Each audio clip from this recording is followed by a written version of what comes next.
I'd like to welcome everybody to our webinar today. Excuse me, Introduction to MCN's portal for enrolling patients into Health Network. My name is Martha Alvarado. I am the manager of online education for MCN. And I'd like to welcome you all to today's presentation. The learning objectives for today, we're going to learn how to enroll the health center in the portal for use when enrolling mobile patients. We're going to learn how to upload the necessary documents needed to provide care for coordination for mobile patients. And we're also going to learn how to view previously uploaded documents. The portal is a 5-step process, starting with patient demographics. You will be learning how to enter all of that, including the anchor contact, which is the emergency contact for enrolling patients, document upload for medical records and consent forms, program enrollments. This is where you will be selecting which program or category your patient is requesting follow-up for. And then case notes, where you can add any additional information pertaining to the patient. Our presenter today is Saul Delgado. Oops. I'm going to go ahead and read his bio really quickly. Saul joined MCN in 2013 as a Health Network associate. He later became a data specialist and is now MCN's data operations analyst. Saul's experience has played a vital role in optimizing the database to cater specifically to the needs of enrolling clinicians and their Health Network associate partners. Saul blends medical proficiency and technological acumen, and he is dedicated to advancing in both fields and making a positive impact on the community he serves. And with that, I'm going to go ahead and stop share. I'm going to let Saul take it away. Saul, thanks for joining us.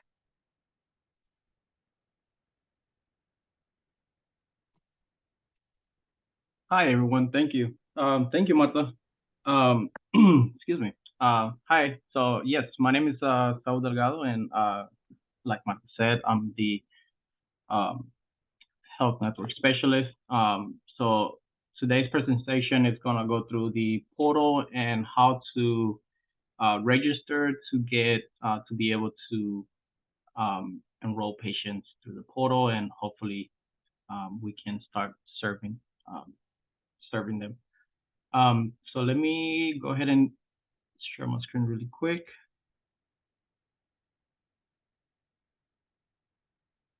Are you guys able to see that? Yes, we can see it. Okay, perfect. Great. So again, so this is basically the main page of the portal. You will be able to log in once you have your credentials. We have a few links down here to basically let you know what Health Network is. So if you click on this link over here, we will take you to our website, and there you can see what, again, what Health Network is, and be able to download our consent form if you're able to do so. We also have a What is a Health Network YouTube video down here, so you'll be able to also watch a quick video on and explaining to you what Health Network is, in case you have not do not know what Health Network is and what we do. We also try to something that we're working on is feedback. We would like to hear from you guys on how the portal is working for you, or what if you have any troubles or comments or suggestions as well. So basically, the portal is new to us as well. It's something that we've been trying to work for the past few months, actually for the past few years. But then a few months ago, we started kind of taking it away and doing some testing and having some organization helping us out to make sure that we have the information you guys need to be able to use it. So yeah, so the way that we do this, if you do not have a login yet, what we're gonna do is register your health center. This is where you will register your health center and create a login for the health center. So first, again, I will come down here to the menu option, click registration. So basically, I'm going through the work step on how to register your organization or health center. So basically, what we will do here is enter the name of your organization, what type of provider organization you are. Then we will kind of go through the address information and of course a contact for the organization. So down here again, it's a very text field. So I'm just gonna do a new organization. So again, I'm just entering the organization name. I'm telling the system what type of organization. This is a drop down, and we have a couple of options for you here. So again, if you are a health center, health department, or if you are a hospital. So right now I'm just gonna choose test since we're doing a test. And then the last step is just to kind of check that your organization is not already in our system. Or so as you can see, I'm telling the system that I am a new organization, so the system does not, this organization does not appear here. So I'm just gonna say that I am new. And then the second step is just to enter the organization address. This is a Google search field. So again, as I can type the name of, I can type the address of the organization, and as you can see, it is powered by Google. So you can type the organization, and as soon as I see it, I can click on the organization, and all the field will auto-fill for you. The only thing that I will do here is just to verify that it is the correct address. And as you can see, we have a Google map here, just kind of like confirming that it is a correct address. So I'm here, I'm just gonna click on the blue field and kind of confirm that it is the address. Here we're gonna do the phone number for the organization, also a fax number if you're able to provide a fax number. And also if you're able to give us a website URL, that'll be great. That way we know that we can, in case that we need to be in contact with you. Also, everything in red, a star is required. So if you can fill the information, that'll be great for us.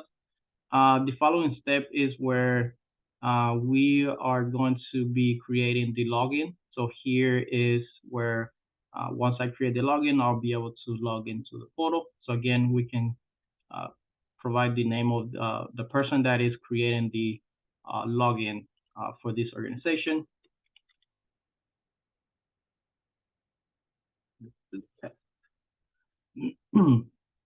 Also a phone number for you. If you have an extension, a phone number, that would be great. Also a good email or a good organization email. That way you'll be able to log in to the database. So again, I'm just gonna use my email down here. And then this is where we can create a desired login name and password. So I'm just gonna do this here, and again, password. Once I click next, you will be receiving an email confirming that you created a login to the website through the portal. And as you can see, the workflow is completed for that login information. Once you click on done, it will take you back to the dashboard. As you can see, I just got an email. Once you enter that information and you receive that email, you can just click on the sign in button down here, and then we can enter the credentials you just created down here. Once you do that for the first time, you will be receiving a two-factor password verification, again, for safety reasons. Once you enter that information, you'll be able to log in. I'm just gonna log in with my actual credentials right now. So once you log in, you are now in the portal. Here we have a couple of information for you. One of the things that we're trying to do, next year is create training videos on how to do stuff. If you have any questions on how to, for example, how to enroll a patient, again, we will have training courses down here for that information. But I would like to start from the bottom. I would like to start from manage your account. So if you create an account for the organization and you would like to add an additional participant, a colleague to the portal for them to also be able to use the portal and help you with the enrollment of patients. You can come here to the annual health center colleague. From here, you will be able to create a username and password for them to be able to come inside be able to log into the portal. Excuse me. So once you give that information to them, they can log in with the password you gave them and the username you gave them. They also have an option to change their password in case they don't like the password that you created for them. They can come down here and change the password down here. Great. So the second step is, again, like Marta said, going through the workflow on how to enroll patients. And to start enrolling patients, we will be going to the patient management below down here. Can I interrupt you really quickly, so? Yes. Just to be clear, so what you just showed us is how to enter your organization into the database. So now we're talking about entering actual patients, correct? Yes, correct. Okay, thank you. Yes. So once you log in, once you register your organization again from the beginning, once you log in with that credential, then here is where we will start enrolling patients, actual patients. Correct. So yes. So for us to be able to enroll patients, again, we're gonna go to the patient management, and then down here it says add new patient enrollment workflow. So again, this will be a 5-step workflow. So if I click on here, excuse me, again, we have the patient demographics. Again, everything in red, it's required. If you have the information for the rest of the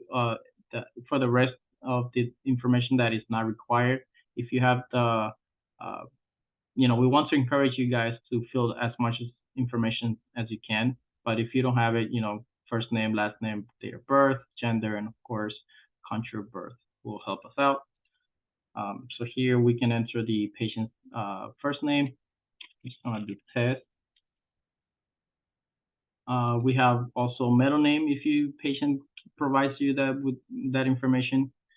We also have last name for the patient. We also have second last name as well. We have date of birth. We have full date of birth, but we also have a couple options down here in case that the patient does not know their date of birth, or you don't have that information, but you know their age. If the patient does not also want to provide you their date of birth, but of course you have another option of client does not know. So you have a couple options here, but we do encourage for us to have the full date of birth if possible. So here I'm just gonna enter a date of birth. Once I enter that information, the second step is just to kind of double check to make sure that the patient is not already in the system. As you can see, this is a new patient. So I'm just gonna click on the blue button down here, and then we can start filling out the rest of the information. So again, gender, race, and ethnicity, as you can see, is not required. But again, if you have that information, we do encourage you to fill it out. We have country of birth as well. We have patient's primary language. So if they speak Spanish or any other languages, of course, you can do bilingual. We have occupation and current residence of the patient. And then the second step is for patient's current address or an address where they're planning to move. So if you have a patient that is in Florida, but they're planning to move, for example, in California, we do want to encourage you guys to give us the California address if possible. If not, the current address will do as well. If the patient does not know the address, their current address or the address where they will be moving to, we do have a unknown address down here. So again, if you click on that button down there, the rest of the information will fill out for you as a unknown. But let's go ahead and enter an address here. Again, it's Google based, so I can just enter a address for the patient. And once I confirm, everything else is filled out for you guys. And again, the only thing we need to do here is verify the address. And as you can see, we can see that it is the correct address, and we can just confirm by clicking on the blue tab. The third step is to create to give us patient contact information. Again, we are talking about patient demographics here. So if the patient would like for us to be in contact with them either by text or WhatsApp, we do have noticed that patients sometimes prefer WhatsApp, especially and text, excuse me, especially if they're working. A quick text to them to let them know how, asking them how they're doing instead of a call. We also have noticed that as well. So again, those options there for you guys. Also, we have patient cell phone or any type of phone number that we can have for the patient.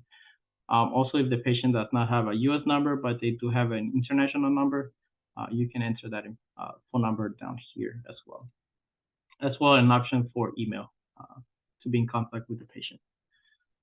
And also, we noticed that sometimes patients do not want or do not have an anchor contact or an emergency contact. So if the patient does not have that information, you can always skip the next step that we will kind of go through by saying no. So again, this is kind of, we'll skip one step for now. But if the patient does have an emergency contact or an anchor contact, again, you can say yes, and it will take you to the next step. Any questions regarding patient demographics? We actually have quite a few questions in the chat. Okay. Let me see.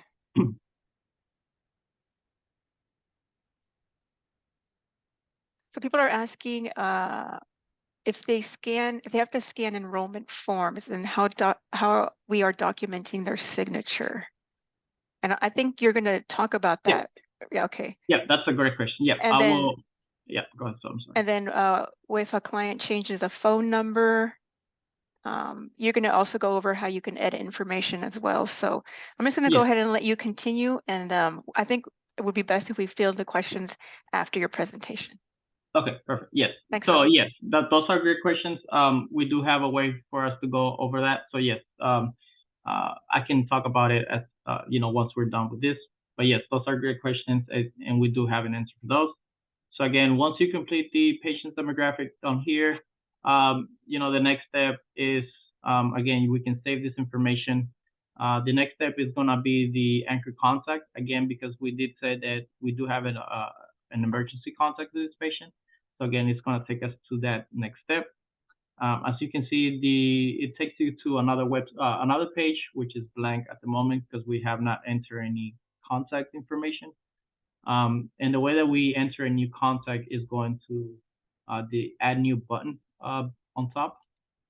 So if I click on that, it's going to take us to, again, the next form where we can add a family member, a boss, or anybody that we can call in case we lose communication with the patient, right? So again, I can just enter the name here. I can do what the relationship to the patient. So I can just say brother, for example. We can also do language, what language that person speaks. So we do have quite a few options as well. We also have a PHI a PHI. Again, you guys, if you guys are from a health center, you guys should know what PHI is. So basically, it will give us permission to be able to talk to this person regarding the patient's health. So again, if the patient does give us permission, you can just check on that as well. Again, we have an option if patient anchor contact would like for us to be in contact with them either through WhatsApp or a regular text message, also by email as well. And then we have an international US number here. Basically, it's just kind of letting us know where this number belongs to, if it's a US number or an international number. So again, if it's a US number, you can just give us the US number. If it's an international number, you have the option to write the number here.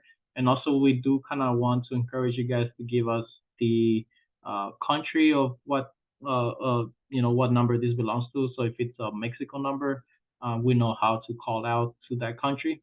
Again, it's just so we are aware, when we do our call outs. So again, I'm just gonna do really quick here. Excuse me. So once I save this, again, you'll be taken to the dashboard right here. And then if you have more numbers, again, we do want to encourage you all to give us as much numbers as possible. Again, we don't want to lose contact with the patient. Sometimes patients change their numbers and they don't tell us, but we end up contacting a friend and then they give us the new number, which we get a hold of the patient. So again, as much information you can give us is the better, so we don't lose contact with the patient. So again, once you enter the phone number, we're gonna click on done. Excuse me. So the next step is the document. So here is where we are gonna be uploading the consent form, medical records, etc. So again, I'm just gonna click on the add new button on the top. Excuse me. Oh wow. Okay, so here we have two options. Again, medical records, consent form. We try to separate this because we end up going through a lot of medical records, and we don't want to, we want to make sure that we don't get mixed up. So again, if you have the medical records, you have the medical records option. You can upload the medical records just by clicking on the check mark to the left. And then of course browse, and then this is where you can browse for those medical records. If you're gonna upload the consent form, our MCN's consent form is good for 24 months, so basically 2 years. Excuse me. So basically here you can upload the consent form, and the reason we're asking for the consent form signature here as well is because again our consent form is good for 2 years. So at the end of the 2 years, the database will kind of alert us, hey, the patient's consent form is about to expire. Please call the patient to check if they need further assistance, right? So again, this is more for us to kind of be aware when the time of the expiration is coming up. So again, if the patient signs today, we already know in 2 years the consent form is going to expire. Excuse me. So yeah, so again, if you have more medical records, again, you can upload as much medical records as possible. Once you upload the medical records, the next step is going to be the letting us know what program the patient needs to be enrolled in, or what. So we have a couple options here for the program. Again, you don't need to do anything here, just letting us know what program. So basically we have a few programs. Again, we have breast cancer, cervical cancer, colon cancer. So again, this is all in the cancer branch. We also have diabetes, general health, HIV, infant, and then prenatal and TB. The infant program is for patients 2 and under. But the system, once you enter the patient's date of birth, if the system sees that the patient is again 1 year old or 2 years old, the program will autofill for you to be in the infant program. But since our patient is not 2 years old or under, it's making us choose which program. So again, I'm just gonna do general health for now. Excuse me. So once you choose the program, the following step is kind of give us a description as to why the patient needs to be enrolled and why we need to call the patient, right? So what kind of assistance the patient is being enrolled for. And again, as much of information you can give us, the better. That way, before we call the patient, we have an understanding of what's going on and why we need to call the patient, right? So here we're just gonna confirm with the system it's us, right? So again, you're just gonna click on the search button right here, and again the system will autofill for you, so you don't need to do anything here. the only thing we have to do is the case note section. So again, give us as much of description on what's going on with the patient and why we have to call the patient and what kind of help the patient needs, right? So again, the system already knows it's us. We just have to kind of provide a person in contact. In case we have any further questions, we can call this person to either request more medical records or get additional information regarding this patient. So again, once I click on the search box down here, I can see all my contact information for the organization. If you do not see a name of the person, you can always add that person through the add new contact on the top. So again, once you click on here, it's gonna take you to another form where you fill out the information, and then you'll be able to see that person here. For now, I'm just gonna say I see the person that needs to be in call in case of an emergency or more information is needed. So I'm just gonna click on that person's name, and then again here it's just kind of provide description on what's going on with the patient and what specific needs are for the patient. I'm just going to do test.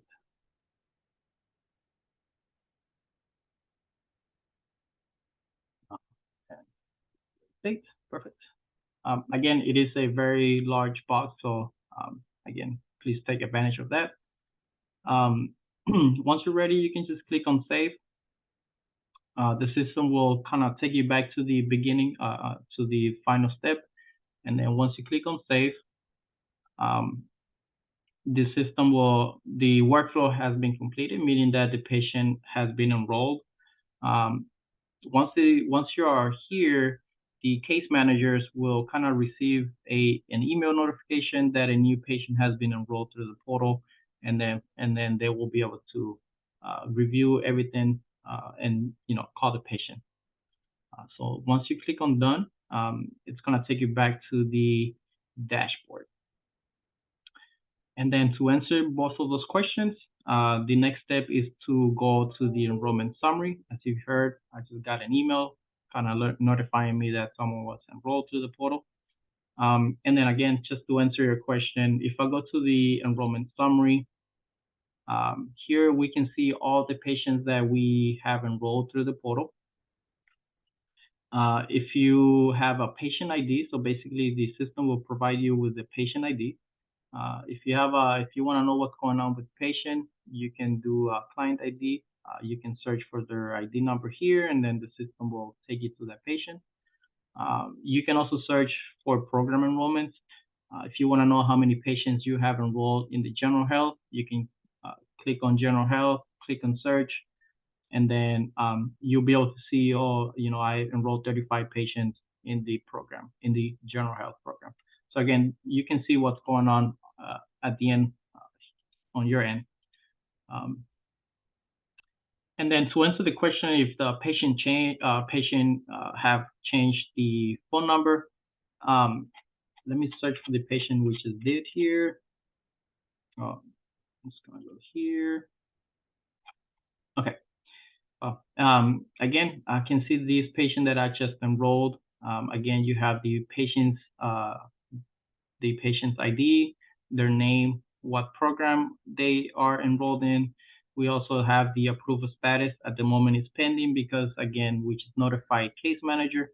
Once this patient has been approved, you will receive an email letting you know that the patient has been approved, and then the approved status will change to approved, of course.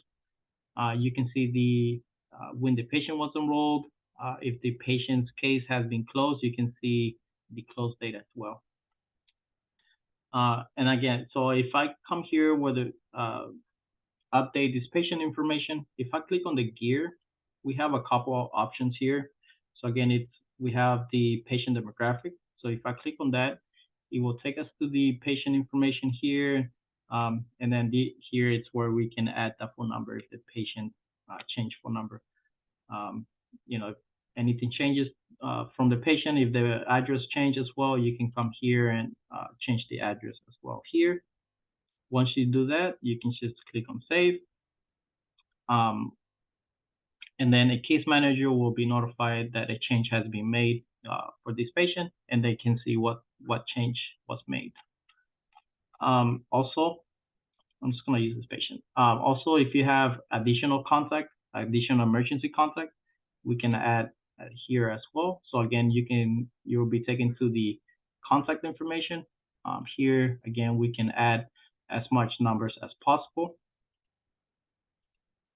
The other option in the gear option here is documents. So again, if you have more documents to upload, you can click on there. It will take you to that patient document, and then of course you can upload the documents here. So again, I can click on add new, and again I can just upload the medical records. And as you saw, right, as well, the documents that we also upload, you'll be able to see it through here. So you can just click on view file, and you'll be able to see those documents as well. The other thing we can do is, again, let me do this really quick. So again, you can see patients that are approved. For this patient, for example, this patient, this case was denied. For some reason, this patient was denied. You can come here to the gear, and then you can go to the view approval status. When you click on that, if you click on the check mark here, you can see the patient was approved on what date and the reason as to why the patient was approved, and who denied. I'm sorry, the reason as to why the patient was denied, and then who denied the case. So if you have any questions, you can send an email to this person, and then we can provide you more as to why the patient was denied, right? So again, you can see that information here. And then any questions regarding that? Did that answer the first question you guys had? Yeah, I think so. Thank you, Saul. Any other questions before I move forward? You can go ahead and continue. Oh, awesome. Another thing that we try to do is electronic e-sign, electronic signature. One of the things that we were thinking about is able to use, as everybody uses now, is the e-signature, right? One of the things that we kind of find out is, sometimes patients are very either are not very tech savvy, and they don't know that a link has been sent to their email for them to sign. Also, now that also people are afraid to open some type of link, right? So what we did here is we did a in-house signature sign consent form. So basically, you can use this sign consent form if you have the patient, if you're on site with the patient. So if I click on here, basically all the information is already provided for you. You have the patient's demographic information, what program, the date of the enrollment, who enrolled the patient, and if the patient approves the electronic signature, of course they have the option to agree to the electronic signature. Once they agree with this, we will use this as an actual signature, right? As an actual document. So again, we can enter the patient's name down here.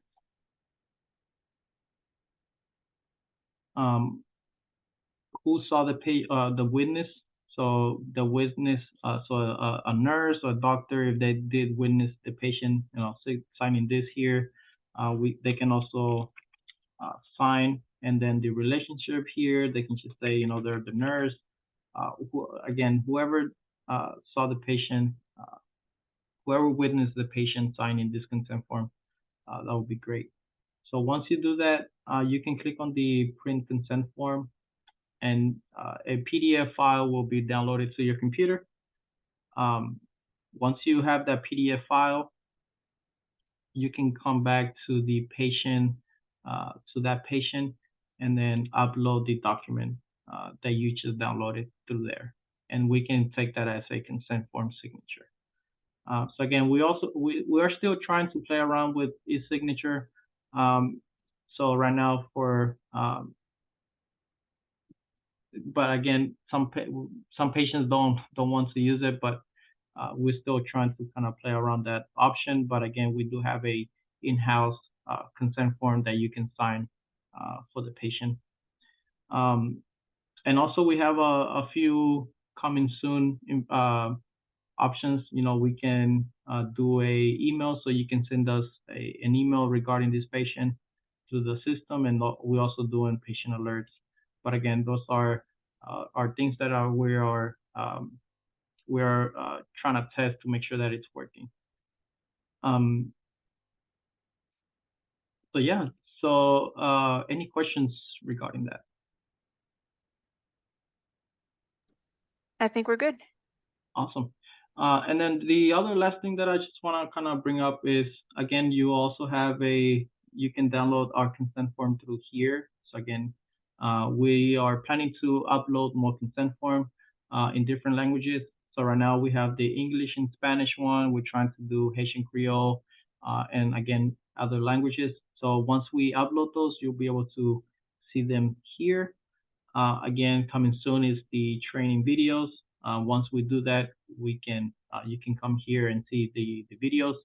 And if you have any questions, or if you are still, if you come to the videos and you don't see a video that you're kind of have a question on, you can always send me an email, and then I'll be able to upload a video with your, responding to your question.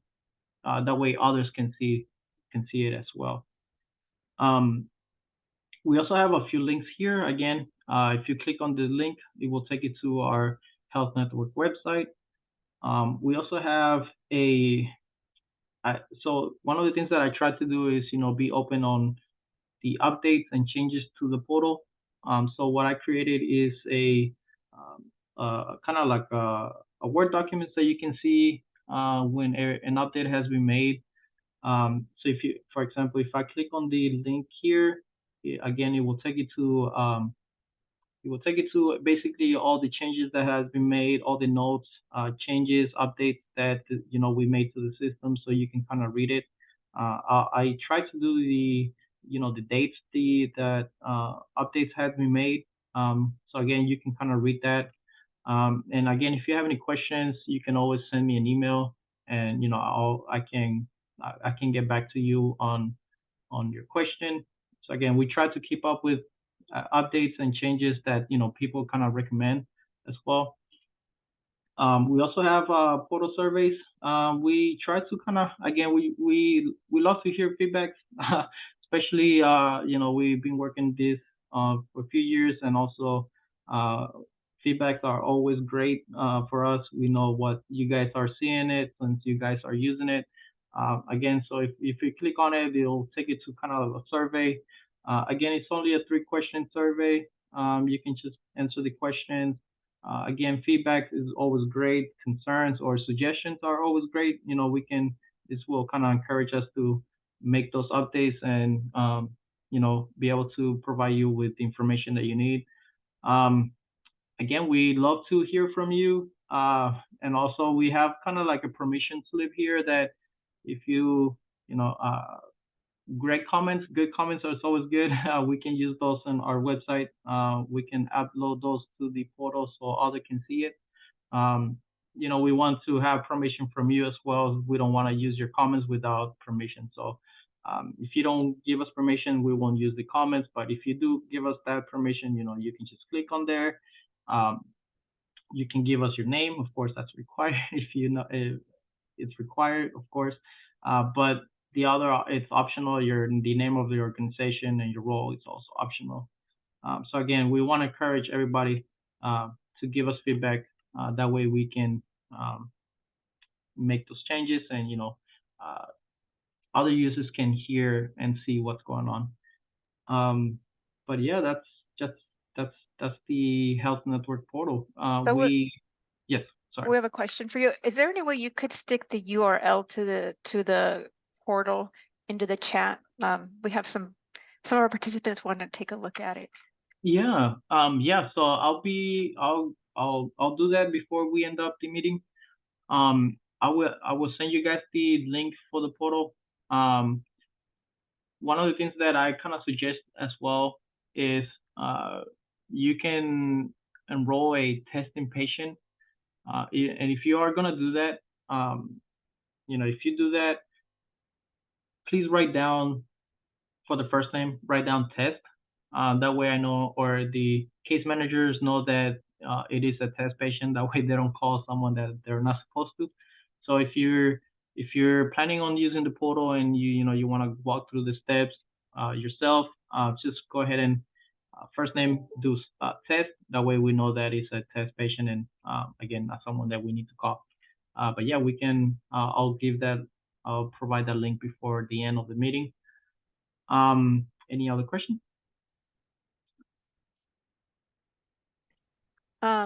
People are asking if the portal is already active to begin sending in referrals. So my guess is yes. Yes. Yes. It's active. It's active already. Yeah. So I'll be able to. Once you have the link, you guys can send us cases. And again, if you're doing a test, just start with testing. But after that, if you're gonna enroll patients, of course, you can start enrolling the patient. Another question that just came in is Yes. what kind of turnaround time can we expect after putting a new patient into the portal? So right now we're getting a lot of patients. Our turnaround, we try to make it as soon as possible, or maybe a week or 2 weeks. But I think it depends as well. It's gonna be a good question for the case managers. A good turnaround should be no less than 2 weeks. And we just had one of our case managers, Elizabeth, stick in the chat that Okay, great. the goal is within 1 week. So Yeah. that's the goal. Yeah, that's the goal. Our goal is, no more than 2 weeks. Yes, so yes, that's our goal. That's why it's also the end of the year, so patients are on vacation. Some of our case managers are also going on vacations, but we try to do that as soon as possible.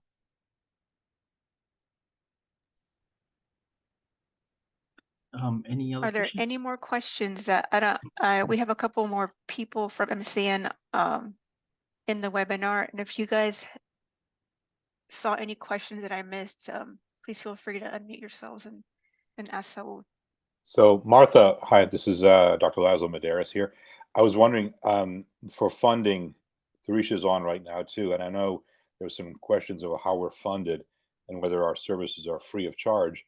I said, yes, we are funded and it's mostly HRSA, but Theresha, I don't know if you could list anybody else that give us the larger grants and funding that we use so that we can remain free of charge.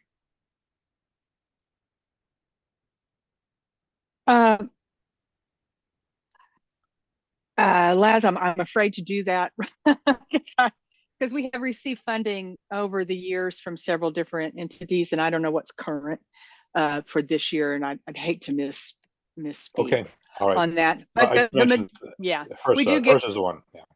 Yeah, HRSA is our main one of our main funders for the health network program for health centers. Okay, great. Awesome. Yeah. So thank you guys. So I just wrote down the link for the portal, as well my email address. Any questions you guys have regarding the portal, if you're not able to log in, or any trouble that you guys, any issues or troubles that you guys are seeing, just send me an email really quick and we can I will reply back to you and help you out. I do want to we are expecting to do more updates next year, so again, be aware of that as well, and click on that portal updates notes you can see all the updates that we're doing. And again, any questions, just send us an email. So one other question came up, and I think Elizabeth just answered it, but we do take people from California, from all sorts of different areas, not just Texas. We run nationally. Of our cases come across from Mexico to Texas, but definitely we take others outside of Texas as well. Yes, correct. Any patients that are moving, if especially for migrant farm workers, patients are to any other states that need assistance, please do encourage you guys to let us know and try to help that patient as much as we can. And again, with the portal, I hope you guys start using the portal. It's something new as well for us, so we again, we love to hear feedback as well. Martha, do we have a way to unmute Michelle? I think she just did. Can you guys hear me? My name is Michelle. Yes, we can hear you, Michelle. Oh, great, guys. I'm so impressed. I made a referral to your network is like printing out the taking it, fax it back. This is so cool, like in such a short amount of time.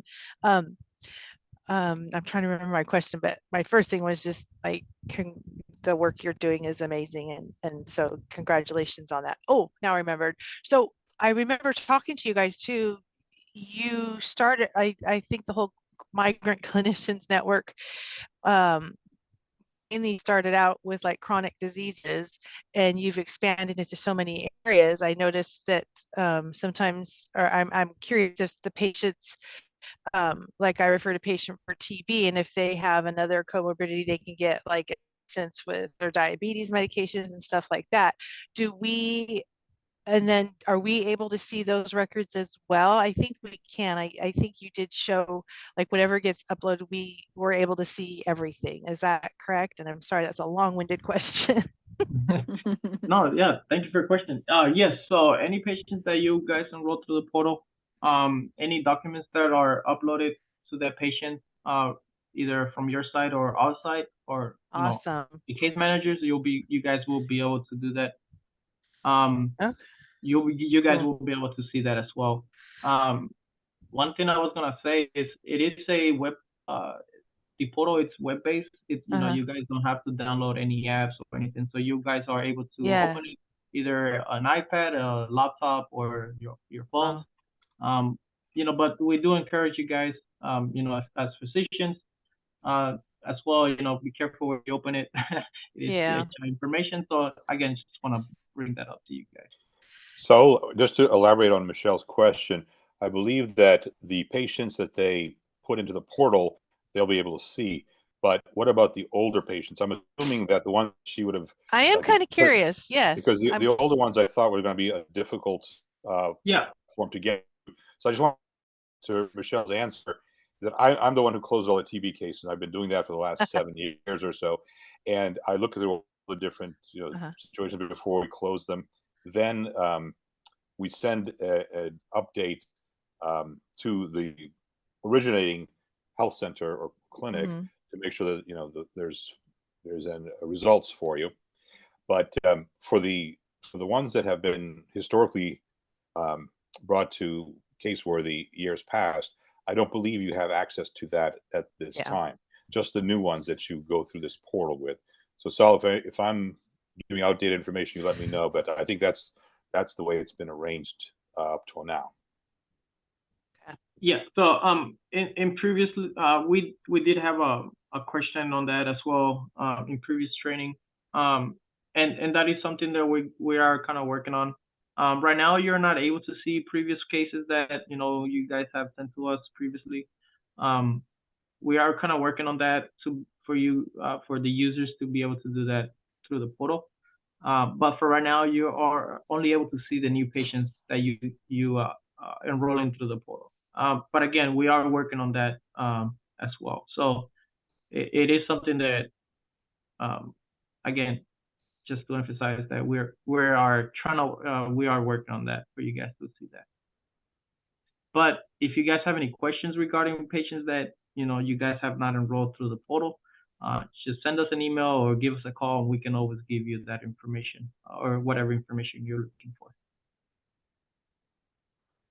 And just also as next Saul- next week, December 7th, we will have another webinar answering more of those questions as to what Health Mhm. Network is in general. So we can answer many more of those questions there as well. I believe that will be recorded as it usually is. So we'll be having other Health Network associates and myself there to answer questions on the general Health Network. And we do give a little bit of history of how that started. As to Michelle's question, yes, it was TB at the beginning, and then we had a diabetes, HIV, other general medical conditions, etc. But we'll get into more of that next week. So you're welcome to join us again next Thursday. Back to you, Saul. Yeah. Yeah. Thank you. Yeah. Any other questions regarding the portal? So I see one question. I'm not quite sure what they're meaning. Is, are you going to participate? I went ahead and unmuted and activated your mic if you want to go ahead and ask the question. Yeah, that'd be great. Dory. Is it Dory? Yeah, Dory. Yeah. Thank you, Dory. Hey, I'm sorry, my voice is I'm losing my voice. Oh. So most electronic medical records are participating in record sharing through the Commonwealth Care Quality, which is once known as the Sequoia Project. So I was curious whether this network is thinking of joining that group so that when patients check in at our system, we basically get consent from patients to share the medical record information. And it's a national sharing. I don't know if anybody's familiar with what I'm talking about, but so with our EMR, we basically, as soon as the patient sees us, their records are available for anybody to query and find them that are participating. So if they go to Michigan or they go to New York and they get seen by a health center or a hospital up in those areas that are also looking at these records through Commonwealth Care Quality, which is your Epics and your Metaspans and your not Metaspans, but Meditech and all those EMRs out there, Athena, Forks. And then that way the records are right there for you. And so it's sort of similar, but you're getting records, from out of the country, which would be extremely valuable for us. And so I was just curious of whether it was something you were thinking about doing. So Dory, this is again Dr. Laszlo Medeiros. I'm the Chief Medical Officer, and I'm responsible for keeping all these records HIPAA protected. So we hesitated to join other groups at this time. And our caseworthy, we make sure that when people give us their medical records, that is very protected. We also have patients who are quite vulnerable. Some are undocumented, some are on the move and are already hesitant to have us follow them as they move from one place to another in the United States to get to a follow-up health center where they can get medical care. So it's already a very tricky situation. So we've been very hesitant to share, and join these larger groups because we're not quite sure what it actually is, HIPAA secure. Well, So, it is HIPAA secure, and we are an FQHC and we are a migrant health center, so we are in the same boat as you are, and we're, and so if we're sharing records with you, we're under the same HIPAA rules and regulations as you are in the same scary, immigration type issues. So okay, I wish well, you guys we'll look into that. I'll talk to our senior management and our board also to see, what we can do to, we're always hoping to, form larger networks to help our patients get faster care at the places where they're going to. So and it's not maybe that the records sit up at the some place else. The records will stay safe and secure on your site. So basically what it does is it goes out and queries. So so Mary comes into the clinic, as soon as she checks in, it sends a query, which of course is consented, and it goes out to the hub and it says, hey everybody, has Mary ever been here at any of your locations? and it uses all the HIPAA, and validates names and everything. And then it comes back with, yeah, she went to Michigan's health center, and she went to New York other health center or whatever. And then consented over at that location, the record will now show up in our EMR on the right side panel so that we can view those records. So it's actually pulling it after it's already validated. It's not sitting up in a hub somewhere. It's actually still on your server. Okay, well, we'll look into that. I'll note the Sequoia project and Commonwealth and care quality, and we'll look into that and see what what we can do there also. So very good. And yeah, I think that was your main question. And there's another one here. Without records, can we participate? So we don't usually. In the past, we wanted to have some health professional validate what actually is going on. So it's one piece of paper saying, listen, this person has cerebral palsy, or this person has a VP shunt that needs to be readdressed, or something like that. That's very helpful to know exactly what we're dealing with. And so long as somebody can recognize a health concern and document that for us, then we'll know how to proceed from there. So you don't need full medical records. Sometimes you don't have access to full medical records, but an evaluation right at a respite center, for example. And so sometimes one page is all we have, but we ask for something so that we know how to move forward when we send this forward to the receiving health centers where they'll be going. Thank you, Les. Sure, very good. And with that, unless you have something else to add, Saul? I see a raised hand. I'm not sure. Michelle Johnson. I think that she has already had her question answered. Oh, okay. There we go. Oh, okay. Sorry. Awesome. Yeah, no, I don't, I don't think I have anything further. Again,